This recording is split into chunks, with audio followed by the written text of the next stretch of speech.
Umat yang jumlahnya terbesar, terbanyak, bahkan konon menurut catatan sampai 90%, tapi dipermainkan oleh mereka kelompok-kelompok kecil ini. Walyaksifanna fi qulubikumul wahn. Pada saat itu di hatimu dicampakkanlah penyakit wahan. Sahabat kemudian bertanya, "Wa mal wahnu ya Rasulullah?" Apakah penyakit wahan itu ya Rasul? Beliau menjawab, hubbud dunya wa karahiyatul maut. Penyakit wahan itu tidak lain hubbud dunya wa karahiyatul maut. Terlalu cinta kepada dunia dan terlalu takut kepada mati. Materialistis dan takut resiko.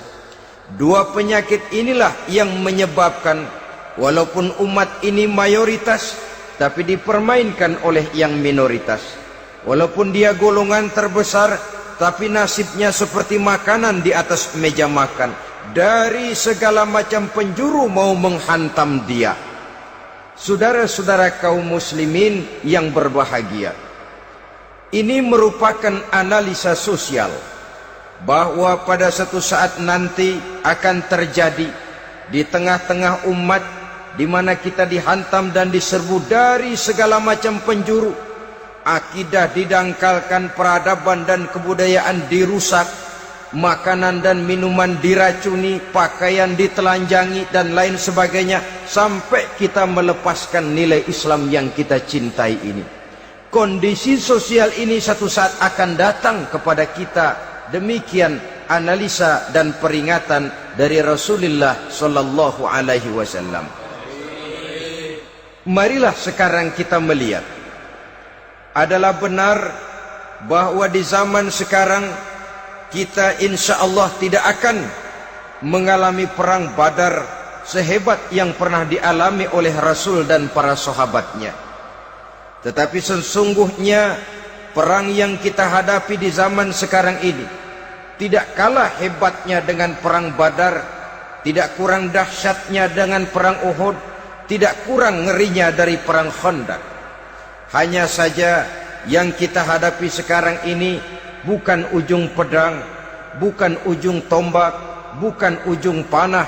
Yang kita hadapi sekarang ini adalah perang akidah, perang ideologi, perang mempertahankan keyakinan. Yang kalau kita kalah sekarang, kita memang masih beragama, tetapi anak kita, cucu kita, generasi yang akan hidup 5, 10, 20, 30 tahun yang akan datang, wallahu a'lam bissawab. Islam, saudara-saudaraku, tidak mungkin hilang dari dunia. Tetapi tidak mustahil Islam gulung tikar dari desa kita.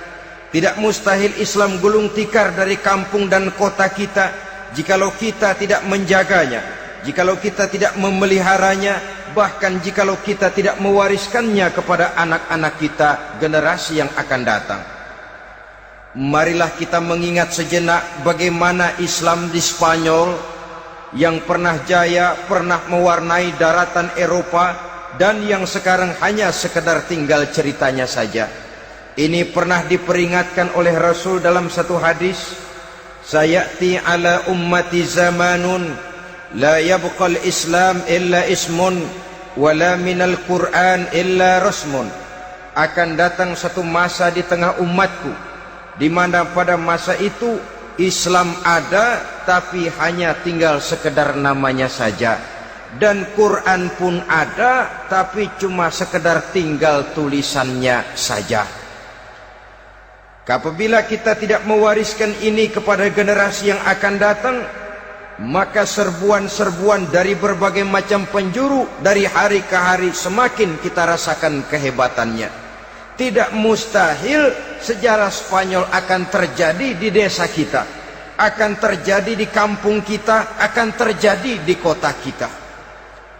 Orang Spanyol kalau mereka cerita kepada anaknya, mereka akan cerita, "Nak, di sini dulu ada masjid." Kapan, Pak? Dulu bener dah. Banyak orang Islam kalau hari Jumat pada sembahyang, kapan itu, Pak? Dulu sekali. Sekarang cuma sekedar tinggal ceritanya saja. Bukankah sesuatu yang sangat tidak mustahil apabila kita tidak menjaga dan mewariskan Islam ini kepada generasi yang akan datang, maka serbuan-serbuan akan membawakan hasil yang diinginkan oleh para penyerbu itu tadi. Kita sudah menjadi umat yang mayoritas, tetapi umat yang mayoritas ini menurut Rasul dikepung sedemikian rupa, akidahnya didangkalkan, peradaban dan kebudayaannya ditekan sedemikian rupa, kehidupan sosialnya dibuat individualis, kemudian dari segi pergaulan, pakaian, makanan, minuman dan sebagainya diracuni, sampai dia tidak lagi berpegang teguh kepada agamanya. Dan dikala itu hilang kehebatan umat ini di mata musuh-musuhnya. Orang lain memandang kita ringan saja, enteng saja, satu umat yang sudah kehilangan wibawa. Padahal konon kabarnya kita mayoritas, tapi enak saja dikutak-kutik orang lain. Dan dikala itu di hati kita merajalela penyakit uahan. Penyakit uahan itu apa? Pertama, hubbud dunia, terlalu cinta kepada dunia. Terlalu cinta kepada dunia yang menyebabkan kita lupa akan tanggung jawab dan kewajiban, lupa meneruskan dan mewariskan Islam kepada generasi yang akan datang. Kita berlomba hanya untuk mengejar dunia dan seluruh isinya, baik dia bernama material, baik dia bernama seksual, baik dia bernama pangkat, jabatan dan kedudukan. Berlomba-lomba kita di dalamnya, sampai tercampaklah penyakit hubbud dunia di dalam hati ini. Berurat dan berakar dunia itu, sulit dan berat kita berpisah daripadanya. Akibatnya kemauan untuk berbuat demi dan atas nama agama sangat sulit terwujud di dalam kehidupan ini. Yang kedua, karahiyatul maut, terlalu takut kepada mati. Baik mati ajal, mati dalam artian yang sebenarnya, baik mati usahanya, baik mati karirnya, baik mati pangkat dan jabatannya.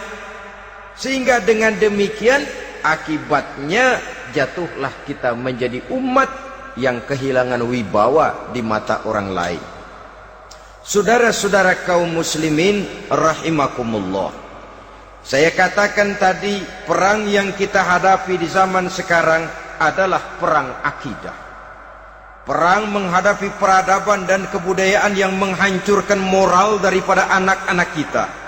Perang menghadapi banjirnya maksiat dan munkarat, yang di tengah-tengah itu, di samping berkewajiban menjaga diri dan keluarga, kita pun juga berkewajiban menjaga anak-anak kita, generasi yang akan datang, mengarahkan dan mendidik mereka sesuai dengan yang dikehendaki oleh Allah Subhanahu wa ta'ala.